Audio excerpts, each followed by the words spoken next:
7:24 en el territorio continental ecuatoriano, buscando la verdad y abogando por la unidad nacional en pro de la paz y la seguridad en el Ecuador.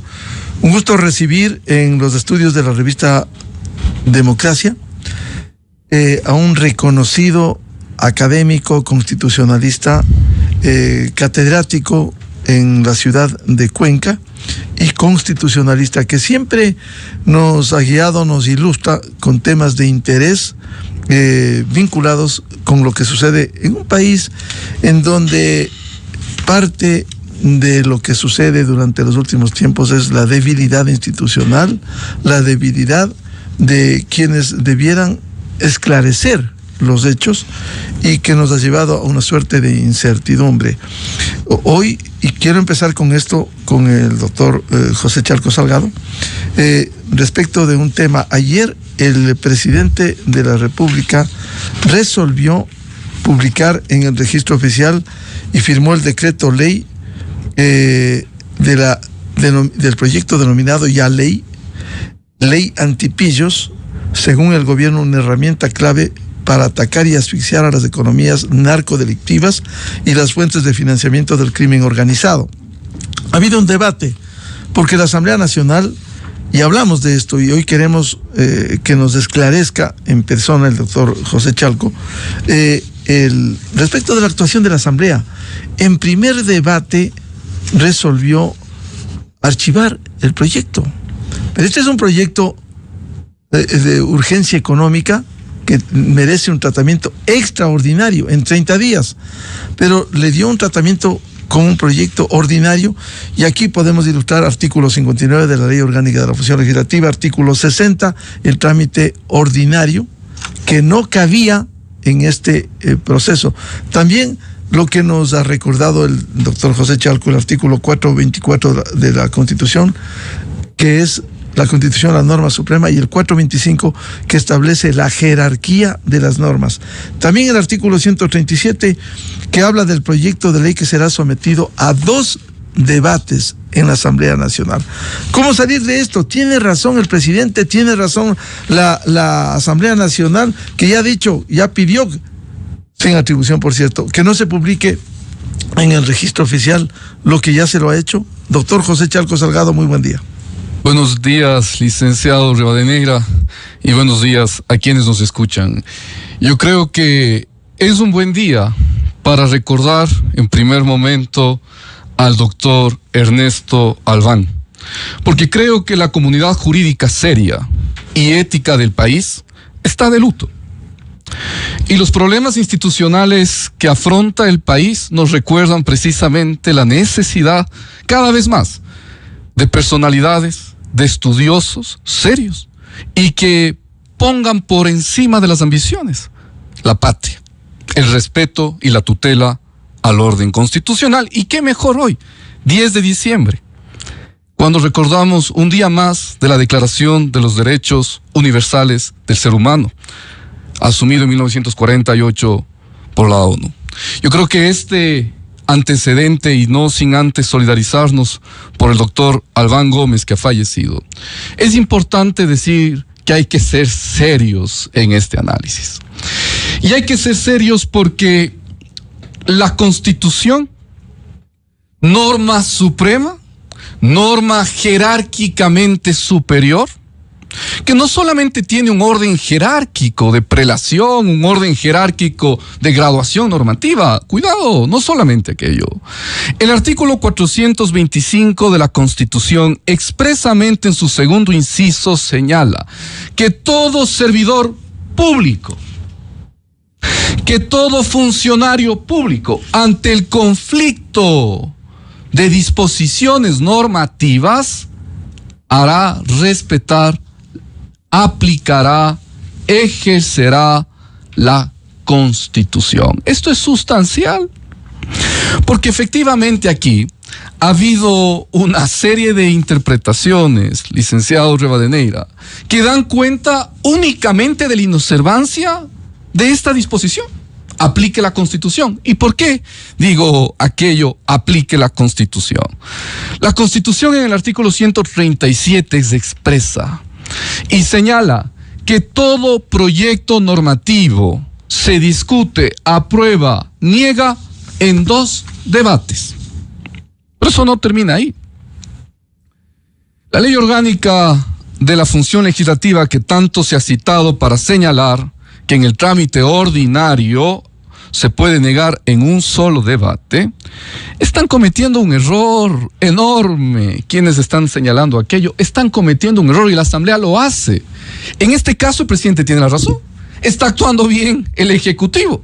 Y voy a decirlo por qué. Hay que ser estudiosos del derecho.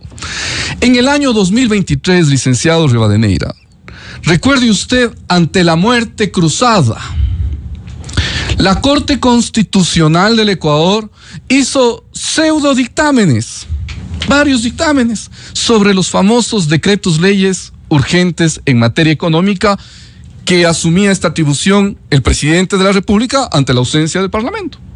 Y la Corte Constitucional, recuerde, analizábamos con usted varios de ellos, hacía dictámenes, el dictamen previo para que esto se convierta en una disposición del ordenamiento jurídico. Muchos de los decretos enviados por el Ejecutivo de la época fueron negados por la Corte Constitucional. Y la Corte Constitucional, en esa época del 2023, hizo una tarea enorme que no han revisado. Enorme de diferenciación entre los decretos leyes producto de la muerte cruzada y las leyes declaradas de urgencia en materia económica de conformidad al artículo 140 de la Constitución, en donde lo que nos dice la Constitución es el presidente tiene él solo la potestad, atribución de declarar que un proyecto normativo sea calificado como urgente en materia económica y se tramitará en 30 días. Su silencio de los 30 días implica aceptación por parte del Parlamento. Y dice la Constitución, se tramitará de conformidad con el trámite del procedimiento ordinario. Bueno, déjenme decirles que ha dicho la Corte Constitucional sobre esa atribución. La Corte Constitucional, en varios de los dictámenes 2023, y yo he traído uno, el 423 UE. Leamos. El 423 UE expresamente dice que el procedimiento legislativo ordinario permite el debate democrático, la legitimidad democrática, la participación de la ciudadanía, pero dice expresamente que el proceso ordinario va a permitir observaciones, informes de la comisión, observaciones de los asambleístas durante los 2 debates legislativos. El trámite ordinario permitirá, dice la Corte Constitucional, que exista observaciones de los asambleístas durante los 2 debates legislativos. Y luego, la objeción presidencial. Es que este modelo constitucional ecuatoriano, que a mí me preocupa a veces cuando escucho a quienes analizan, se han olvidado que estamos en un modelo constitucional, en donde el órgano de cierre del sistema es la Corte Constitucional. No se puede analizar nada viendo la ley, por favor. ¿Qué está pasando en el país? Hay que ser serios. Yo he visto una serie de análisis desde la ley. Pero hay que ver la Constitución. Hay que ver la jurisprudencia de la Corte Constitucional. Vean los dictámenes de urgencia en materia económica que hizo todo el 2023 la Corte, en donde diferenció esto. Y he traído uno en expreso, donde me dice la Corte Constitucional, nos dice al país, el trámite ordinario legislativo tiene 2 debates. Bueno, esta es una ponencia de la doctora Salazar. Cuando esto llegue a la Corte Constitucional, si es que llega este conflicto, un conflicto que además lo único que muestra es un divorcio con el país, licenciado. El país tiene otras urgencias y no estos conflictos. Conflictos además de secretarios, con todo el respeto, porque es un conflicto simplemente de una cuestión que no están observando, que no están mirando con la rigurosidad técnica jurídica. Cuando llegue a la Corte tendrá que usar sus precedentes y resolver este asunto. Claro, necesitamos también una Corte Constitucional que nos dé mayor seguridad jurídica, no tanto vaivén, no tanto cambio, pero estoy analizando desde la jurisprudencia de la Corte Constitucional, desde la Constitución. Y claro, la ley orgánica es una fuente del derecho constitucional, desarrolla la Constitución, indiscutible. Pero eso no quiere decir que no existan leyes contrarias a la Constitución. Y usted sí se encuentra con una ley contraria a la Constitución y contraria a los precedentes de la Corte Constitucional, usted tiene que prevalecer Constitución y precedente. En este caso, doctor José Chalco, si habla la Constitución y la ley de 2 debates, ¿por qué se archiva en un solo debate? Hace mucho tiempo el profesor Salgado, uno de los más importantes constitucionalistas del país, decía... Quien fue presidente de la Corte Constitucional. Quien fue presidente de la Corte Constitucional, de la Corte Interamericana de Derechos Humanos. Él decía, creo que con mucha rigurosidad, que hay analfabetos constitucionales. Y esa es la verdad. Yo no tengo duda de aquello. ¿Y están sentados en la Asamblea? Ya, así es, licenciado Rivadeneira. Y nadie tiene por qué saber todo. Pero hay que escuchar a los que saben, pues. Hay que preguntar. Hay que leer. Todos hacemos eso. Yo, para estar aquí en Quito con usted el día de hoy en esta cabina, además a la que estimo mucho, me preparo, pues. Estudio. Ni se diga un asambleísta, ni se diga un equipo jurídico. Esto es lo sustancial. Esto creo que es base fundamental de cualquier servidor público. Entonces, hay errores. Y además creo yo que hay apetitos políticos. Yo siempre he dicho y sostengo y me mantengo en ello. La institucionalidad tiene que rebasar los apetitos políticos. El respeto al orden constitucional tiene que ir más allá de las personas, más allá de las coyunturas. Aquí se piensa a veces que el Estado es fuerte por quien es más vivo o quien concentra más poder. Cuidado, el Estado es más fuerte porque se respete más la norma y se respeten más las instituciones. Hay diferencias gigantes con las formas de concebir al Estado, al ejercicio de lo público, al ejercicio del país. Licenciado Rivadeneira, las soluciones siempre serán en la democracia, dentro de la democracia, dentro de las instituciones. Todo lo que es externo a ello es un error y nos va a pasar factura. Por eso yo creo que en esta situación, lo que el Ejecutivo ha realizado, lo que el Presidente de la República realiza, más allá de la persona, por favor. Eso es un tema de interpretación constitucional, de rigurosidad. Hay que ser rigurosos en la interpretación, no lanzarse cualquier barbaridad. La Corte Constitucional ha dicho, el trámite ordinario tiene 2 debates. Eso es irrefutable. No me vengan con leyes. Esto es irrefutable. El órgano de cierre del sistema se llama Corte Constitucional. Y yo estoy señalando un dictamen expreso de la Corte Constitucional. Cuando hay que llamarle la atención al equipo jurídico de la presidencia, le llamamos. Pero cuando hay que decir que han hecho las cosas bien, hay que hacerlo. Y este es uno de los casos. Y qué bien por el país, si es que en este caso empezamos a respetar la institucionalidad. Y si habla 2 debates, ¿por qué la Asamblea en el primer debate, donde solo se reciben observaciones, no se vota, vuelve a la comisión y luego en el segundo y definitivo debate se vota un proyecto de ley? ¿Por qué cerraron en el primero? ¿Por qué no pasaron al segundo debate y ahí intentaban el negarlo? Licenciado Rivadeneira, los constitucionalistas, el derecho constitucional tiene que ir de la mano con un primo hermano que se llama la ciencia política. Cuando usted revisa la ciencia política con el derecho constitucional, sabe que usted requiere en la tramitación de todo proyecto normativo con rango de ley al menos 2 debates. ¿Por qué? ¿Por qué los 2 debates? ¿Por qué surgió esta figura de los 2 debates? Porque es un órgano político, es un órgano pluripersonal, que no depende de una persona, sino de varias voluntades. Y usted tiene 2 debates, 2 momentos procesales de la discusión. ¿Para qué? Para mirar si se configura una mayoría. Para intentar un acuerdo entre el lapso del primero y el segundo debate. Para que vaya a las comisiones especializadas la discusión. Para que provenga a esas comisiones las distintas posiciones de la ciudadanía, de los entes especializados, de las personas que pueden opinar en la materia. Y sobre todo porque el tiempo que se requiere para la aprobación de la ley no ha de ser por lo mismo, ni para aprobar ni para negar, que lo que se requiere para hacer cualquier acto administrativo. Esto es un acto general, normativo, con efectos al país. Por eso se requieren los debates. Tanto para aprobar, tanto para negar, para la discusión. Y esa reflexión, como insisto, la Corte Constitucional ha hecho.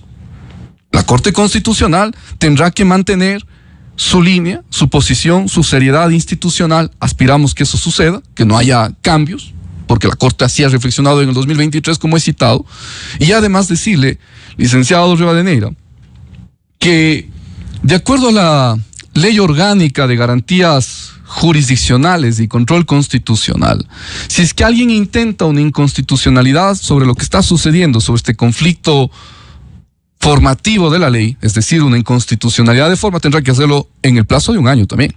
Es decir, esto tampoco es carta abierta que en cualquier momento se intente una inconstitucionalidad por el procedimiento, ¿no? Por la forma en cómo se ha aprobado y en cómo se ha debatido. En cualquier momento, dentro de 1 año, no más allá, se podría intentar una inconstitucionalidad. Pero yo creo que eso es infructífero para el país. La ley tiene que ponerse en vigencia. La Asamblea Nacional ha hecho mutis por el foro, no lo trató en el plazo que la Constitución le establece y las reglas están claras.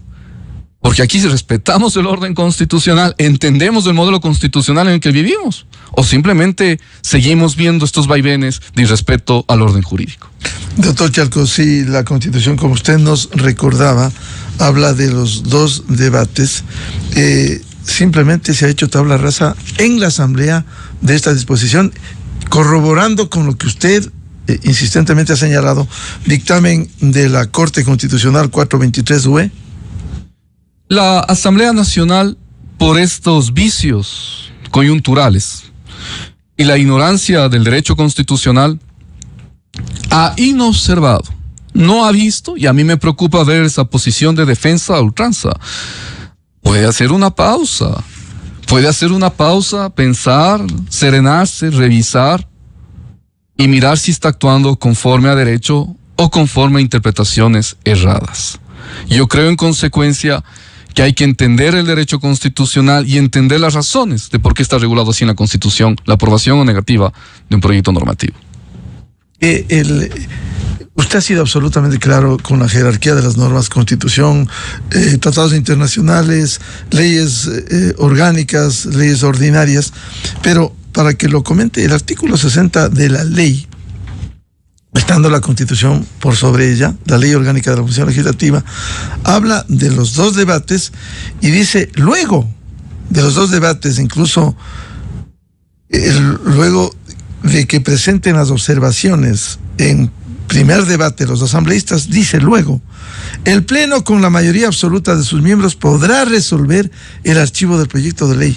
Por ello, digo, ¿por qué en primer debate hacen esto en la Asamblea?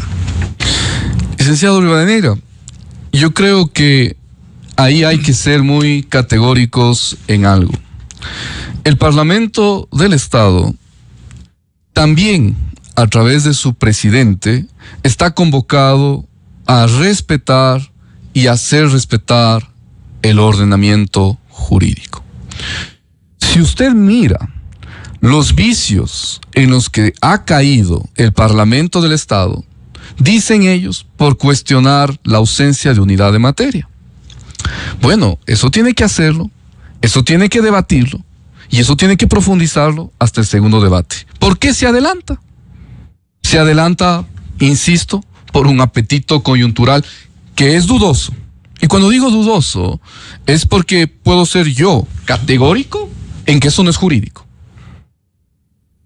¿Cuáles son las razones subterráneas que abrazan esas decisiones? Bueno, tendrán el país que conocerlas oportunamente, pero yo sí puedo calificar que es dudoso porque no es jurídico. Si es dudoso y no es jurídico, ¿cómo debiera terminar esto? ¿Está bien la publicación del registro oficial que ha hecho el Ejecutivo? Indiscutible. A mí me apena por el país, porque el país va a llegar a una suerte en donde va a tener mañana usted argumentos de distintos actores que digan esto nunca se aprobó y otros argumentos de otras personas que digan esto sí se aprobó, esto conforme a la Constitución tiene que ponerse en vigencia en el registro oficial, y usted va a generar una inseguridad jurídica en el país. Eso es lo que me preocupa a mí. Al momento de la recaudación, si usted quiere, al momento de que los sujetos pasivos de las recaudaciones quieran o no quieran pagar, vamos a tener ahí quizás algunos conflictos, quién sabe si incluso intenciones de garantías jurisdiccionales para el no pago. Algunos elementos vamos a tener ahí por este problema de la inseguridad jurídica. El registro oficial debe publicar, debe hacerlo, es respeto a la Constitución. Tiene que hacerlo, es respeto al dictamen de la Corte Constitucional que he citado. ¿Qué es lo que tiene que suceder en el país? Esperar que oportunamente, ante los conflictos que vendrán jurídicamente, la Corte Constitucional se pronuncie a través de una acción de inconstitucional. Vuelvo a decir, lo que alguien quiera presentar, la Corte deje sellado este tema. Podría ser una de las fórmulas. Yo creo que en consecuencia ahí la Corte Constitucional tendrá que mantener las tesis sobre las cuales ya ha reflexionado y salir de este problema que, vuelvo a decirlo, genera a lo posterior para los contribuyentes, para la población ecuatoriana en general. Esto rebasa presidente versus asamblea. Esto es quizás lo que no se entiende en el país. A veces pensamos que es una fórmula de aleccionar a una asamblea o de aleccionar al presidente, y eso es el error. Ese es el error. Se tiene que legislar, se tiene que decidir para el país. Ahora, en este conflicto, esto rebasa el Parlamento y rebasa la sede de Carondelet. Esto es un conflicto en el que ponen a varios ecuatorianos. Cuando vuelvo a decirlo, habrán conflictos de inseguridad jurídica de si se debe o no se debe cumplir con lo dispuesto en la ley. Por eso esperemos que oportunamente, a través de las posibles acciones que he señalado, la Corte Constitucional se exprese y cierre este meollo, que realmente yo veo que es un sinsentido. Y me preocupa cuando se pierde la rigurosidad en el análisis. A rápidas, ¿no? Esto hay que mirarlo. En el año 2023 la Corte fue muy contundente, yo diría incluso repetitiva, en los dictámenes sobre los decretos urgentes económicos, diferenciando, porque usted recuerda, hay que situarnos, ¿no? La historia es tan importante para el análisis. ¿Qué pasaba en el 2023? El expresidente, quien había decretado la disolución anticipada del Parlamento a través de lo que se conoce popularmente como muerte cruzada, tenía la atribución de mandar decretos leyes calificados por urgentes en materia económica, decretos leyes, porque no había Parlamento. Y la Corte empezó a analizar si era urgente económico o no. Entró en política económica, recordemos. Entonces eso incluso se criticó, se vio si esa era la tarea del juez constitucional, sí o no. Bueno, en ese camino, la Corte empezó a diferenciar la atribución del presidente ante muerte cruzada versus la atribución ordinaria de mandar un proyecto de ley calificado como urgente en materia económica. El proyecto dijo, esto es trámite ordinario, esto no es extraordinario. Exacto. Y ahí dijo, en 2 debates. Exacto. Eso es lo que ha sucedido. Pero hay que revisar, hay que estudiar. Más aún para venir frente a usted, licenciado Rivadeneira, con mucho respeto a usted, que es uno de los periodistas más serios del país. Doctor José Chalco, por tanto, con este antecedente,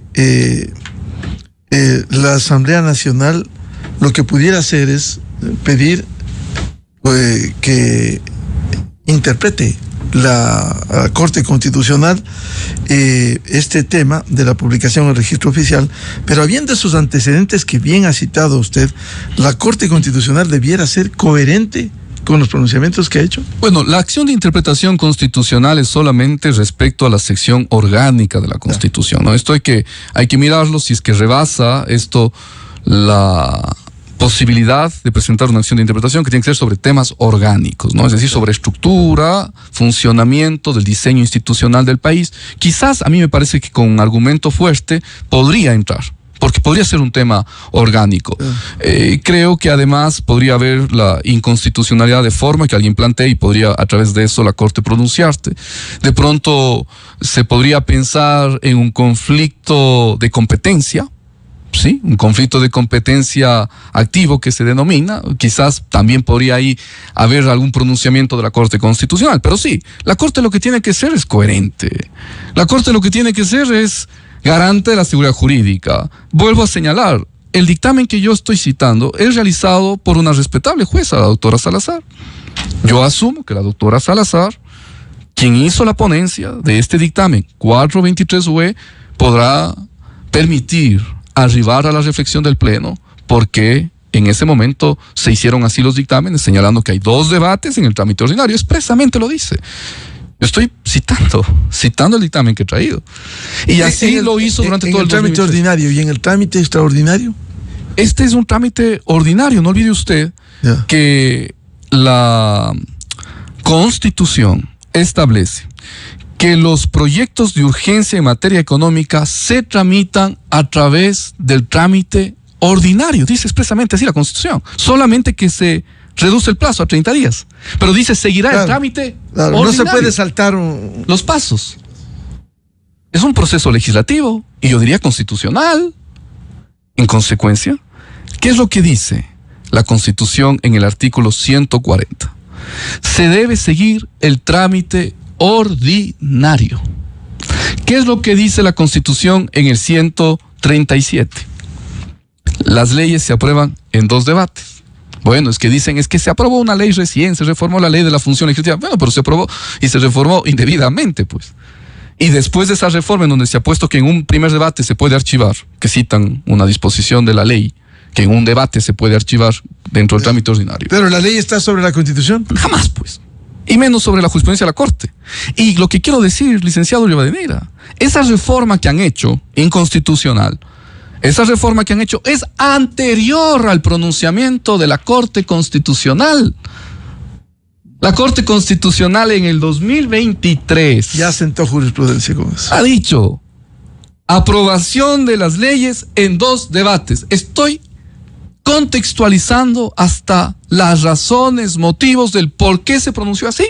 Porque estuvo diferenciando la atribución distinta que tenía el presidente en muerte cruzada de inmediatamente, por él solo, sin parlamento, sin discusión, ni nada, aprobar decretos leyes. ¿Recuerde usted? Expedir decretos leyes, previo dictamen de constitucionalidad de la Corte. Eso es todo. Ese es el problema aquí. Entonces, a mí lo que me preocupa es que ahora ahora el Parlamento, la Asamblea Nacional, tiene varias tareas.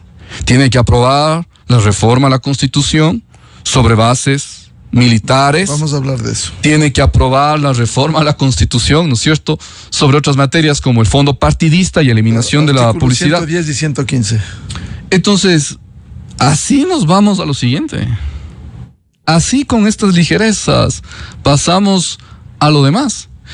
Eso sí me preocupa, porque lo único que nos están mostrando es de que no es camino seguro. Ojo, no digo camino seguro por una coyuntura política, camino seguro para la institucionalidad, camino seguro para el respeto a la ley. Inseguridad jurídica lo que hace la Asamblea, ¿no? A propósito de lo que señala, a ver, ¿qué piensa el doctor José Chalco sobre la primera de las 2 reformas últimas que ha planteado, reforma parcial a la Constitución, que tiene el aval de la Corte Constitucional, el artículo 5 sobre las bases militares extranjeras en el Ecuador?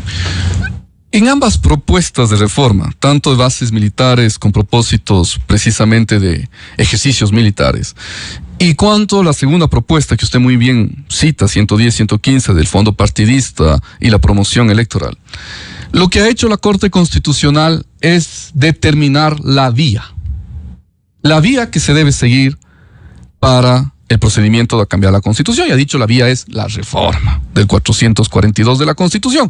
Y la reforma del 442 de la Constitución implica que la Asamblea tiene que aprobarlo. Sí, eso es lo que implica. Creo que ahí, por ejemplo, se equivocó el equipo jurídico de la presidencia. Por ejemplo, ahí hay un equívoco. ¿Por qué hay un equívoco? Porque la Corte Constitucional ya habilitó la eliminación del fondo partidista por vía de enmienda constitucional. Podía el presidente poner en consulta en la de abril del 2024. Ahí podía ir, sin necesidad del Parlamento. Ya lo dijo en dictámenes anteriores, licenciado Rivadeneira. De hecho, lo dijo en un dictamen de la misma ponencia de la doctora Salazar. Mire usted, ahí por ejemplo hay un equívoco, y cuando hay un equívoco hay que decirlo, no pasa nada. Ya, pero hoy el camino que se ha decidido es la reforma. Muy bien. Entonces ahora va al Parlamento. El Parlamento tiene que debatirlo, ¿no? Tiene que nombrar una comisión especial que en un máximo de 60 días, dice el artículo 73 de la Ley Orgánica de la Función Legislativa, esta comisión especial en un máximo de 60 días, no menos de 30, presenta un informe al Pleno. Y el Pleno lo debate con una distancia entre el primero y segundo debate de 90 días, establecido en la Constitución. Cuidado, vayan a decir en la ley orgánica otra cosa, no vayan a hacer otras reformas diciendo que solo un debate. No, en la Constitución está 2 debates, mediando 90 días. Muy bien, esto de las bases extranjeras con propósitos militares, no es que mañana se activa o se habilita a que venga el ejército de un país determinado. Tendrá que haber después tratados internacionales, instrumentos internacionales que lo permitan. Y yo siempre recuerdo al país que la base ecuatoriana de Manta, lo que tuvo fue, a través del acuerdo de 1999 del expresidente Maguad, la atribución para que se hagan ejercicios militares, aeronáuticos, no todos, aeronáuticos, solo para un fin, el narcotráfico. Eso era todo. Es decir, después vendrán los instrumentos internacionales que delimiten, singularicen qué actividad, para qué fin, con qué funcionamiento. Y eso es lo que tuvimos en el Ecuador, en la base de Manta ecuatoriana, en donde además las aeronaves realizaban sus ejercicios con un registro. Es cuestión de leer, yo no me estoy inventando, está en el acuerdo del 99. Hacían sus ejercicios militares acompañados de personal de las Fuerzas Armadas ecuatorianas, con un registro de salida, de hora, de llegada, de movimientos. Y además iban personal del ejército ecuatoriano en una suerte además de aprendizaje, pues, de formación y capacitación y de control. Entonces, como digo, esto es un camino largo. La Asamblea hay que mirar en primer momento si nuevamente caemos en la coyuntura de los apetitos, o pensamos en el Estado, o pensamos en el país, y vamos hacia adelante y aprobamos esta propuesta de reforma parcial que nuevamente, cuidado, no es que porque apruebe la Asamblea ya entra en vigencia. Después de esto tiene que ir a la Corte Constitucional nuevamente para que verifique y controle lo que hizo la Asamblea, para que mire los considerandos, para que mire la pregunta cómo se establece. Y luego de ello, solo entonces puede consultarse a la población en referéndum. Es decir, los ecuatorianos van a tener la última palabra. Pero luego de este filtro, llamémoslo así, de legislativo. Pero los ecuatorianos en referéndum nuevamente tendrán que pronunciarse sobre este propósito de bases militares, con propósitos militares que existan en el país, y también el tema del fondo partidista que llevaría el mismo camino, porque también se ha propuesto, se ha intentado, como he dicho, a través de una reforma parcial.